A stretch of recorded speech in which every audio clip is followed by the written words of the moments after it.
کہ فَاسْتَجَبْنَا لَهُ وَنَجَّيْنَاهُ مِنَ الْغَمِّ، ہم نے اس کی دعا قبول کر لی اور ہم نے اسے غم سے نجات دی۔ تو اس سے یہ پتہ چلتا ہے کہ جب ہم آیت کریمہ پڑھتے ہیں لا الہ الا انت سبحانک انی کنت من الظالمین، اللہ کے سوا کوئی عبادت کے لائق نہیں، اے اللہ تو پاک ہے، میں یقیناً ظالموں میں سے، قصور میرا اپنا ہے، گناہ میرے اپنے ہیں، غلطیاں میری ہیں۔ جب انسان اپنی غلطی کا اعتراف کرتا ہے تو اللہ تعالیٰ اس سے بڑا خوش ہوتا ہے، کیونکہ شیطان نے تکبر کیا تھا، ابا، انکار کیا، واستکبرا، اور تکبر کیا، وکان من الکافرین، اور وہ کافروں میں سے ہو گیا۔ تو جب انسان اللہ کے حکم سے انکار کرتا ہے اور تکبر کرتا ہے کہ میں بڑی چیز ہوں اور اللہ کا حکم نہیں مانتا، تو پھر اللہ تعالیٰ کی ناراضگی آتی ہے۔ شیطان انسان کا دشمن ہے، شیطان انسان کے پیچھے لگا رہتا ہے اور وہ اس کے دل میں طرح طرح کے خیالات ڈالتا ہے، وسوسے ڈالتا ہے، اور کبھی کبھی اس کو ایسی باتیں سجاتا ہے، اللہ نے تمہارے لیے کیا کیا، تمہاری تو کوئی دعا ہی قبول نہیں ہوتی، کوئی فائدہ نہیں اللہ تعالیٰ کو پکارنے کا، جاؤ کسی اور کے پاس۔ لیکن ہم دیکھتے ہیں کہ کس طرح اللہ سبحانہ وتعالیٰ نے اس دعا کی بدولت یونس علیہ السلام کو معاف فرما دیا اور یونس علیہ السلام کو غم سے نجات دی، اور ساتھ ہی خوشخبری دی کہ اور سارے مومنوں کو بھی ہم ایسے ہی نجات دیتے ہیں۔ یعنی مطلب کیا تھا کہ اگر کوئی شخص کسی تکلیف اور غم اور مصیبت کے وقت یہ دعا پڑھتا ہے تو اللہ تعالیٰ اس کی تکلیف کو دور کر دیتے ہیں۔ سب کو آتا ہے یہ آیت کریمہ؟ سنائیں مجھے۔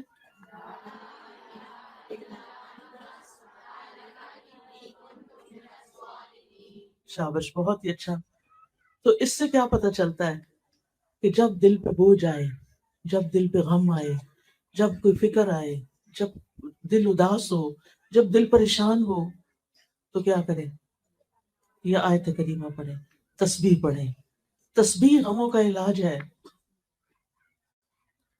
آپ دیکھیں یہاں بھی وہ کیا کہتے ہیں، سبحانک، تو پاک ہے، اللہ تیرا کوئی قصور نہیں، غلطی میری اپنی ہے، تو پاک ہے، تو ظلم نہیں کرتا، تو کسی پہ زیادتی نہیں کرتا، تو سب کا مولا ہے، تو سب پہ رحم فرماتا ہے، غلطی میری اپنی۔ آپ دیکھیں کہ آدم علیہ السلام نے جب شیطان کے بہکاوے میں آ کے اس درخت کا پھل کھا لیا تھا جس سے منع کیا گیا تھا، تو پھر کیا ہوا؟ اللہ تعالیٰ ناراض ہو گئے۔ انہوں نے اللہ تعالیٰ کو کیسے منایا؟ ربنا ظلمنا انفسنا وان لم تغفر لنا وترحمنا لنکونن من الخاسرین۔ آپ تو سب پڑھے لکھے ہیں ماشاء اللہ، بہت ہی خوشی ہو رہی ہے مجھے کہ آپ کو اتنی دعائیں آتی ہیں اور ضروری دعائیں آتی ہیں۔ اس دعا کا بھی مطلب کیا ہے کہ اے ہمارے رب، ہم نے اپنی جان پہ ظلم کیا، اگر تو نہیں بخشے گا اور تو رحم نہیں فرمائے گا، ہمارا تو بڑا نقصان ہو جائے گا۔ تو اپنی غلطی مان لینا، اپنے گناہوں پہ توبہ کر لینا، اپنے کسی قصور کو یاد کر کے رو دینا، یہ اللہ تعالیٰ کی رحمت لاتا ہے اور دعائیں جلدی قبول ہوتی ہیں۔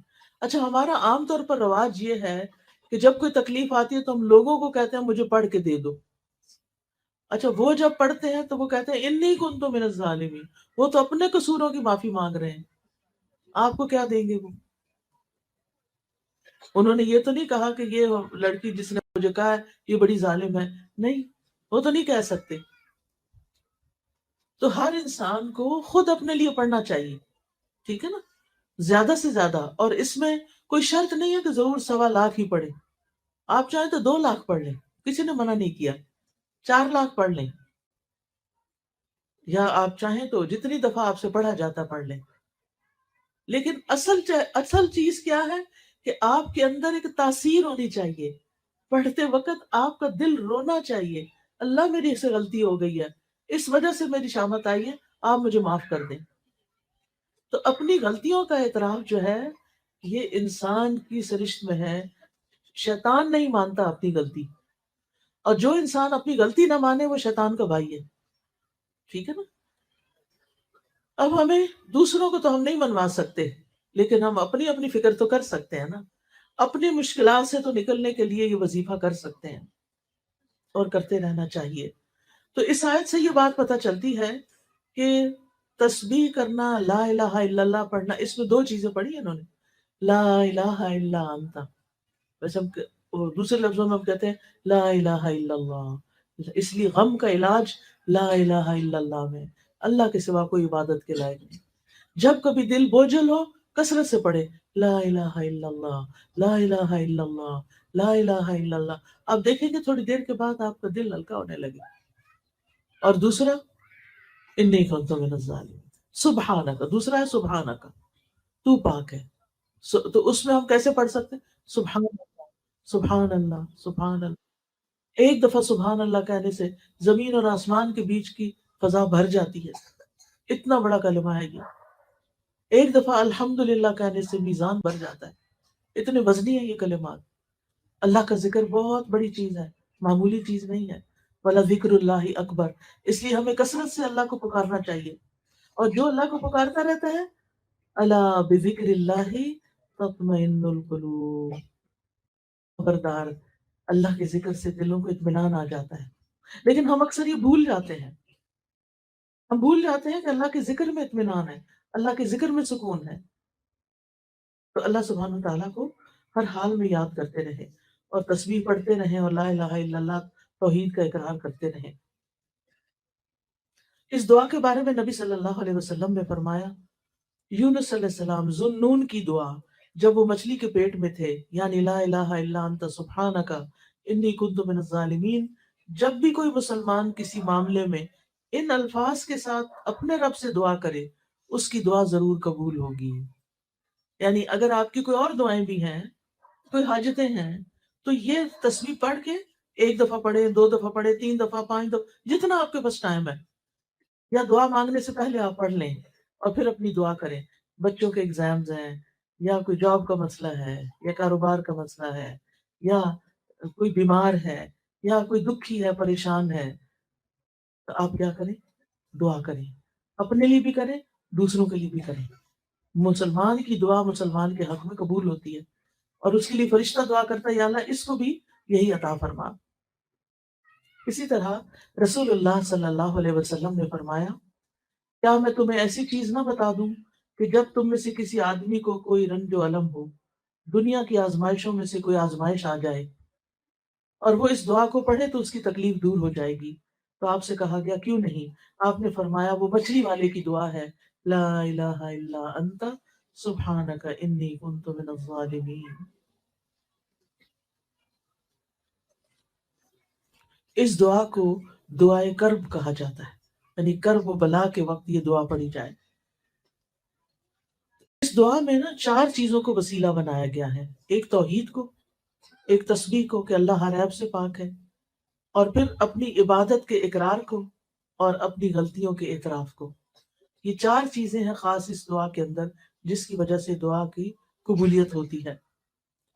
جب انسان لا الہ الا اللہ کہتا ہے، توحید کا اقرار کرتا ہے، تو اس کا مطلب یہ ہوتا ہے کہ یا اللہ میں کچھ نہیں، میرے ہاتھ میں کچھ نہیں، انسانوں کے پاس کچھ نہیں، اصل میں تو تیرا نام ہے، اصل میں تو سب کچھ کرنے والا تو ہے، شفا تو دیتا ہے، دکھی لوگوں کے دکھ دور تو فرماتا ہے، بھوکوں کو تو کھلاتا ہے، یعنی سب کچھ تو ہی کرتا ہے، زمین آسمان کا نظام تو ہی چلاتا ہے، ہر چیز تیرے اختیار میں ہے، تیرے قبضہ قدرت میں ہے۔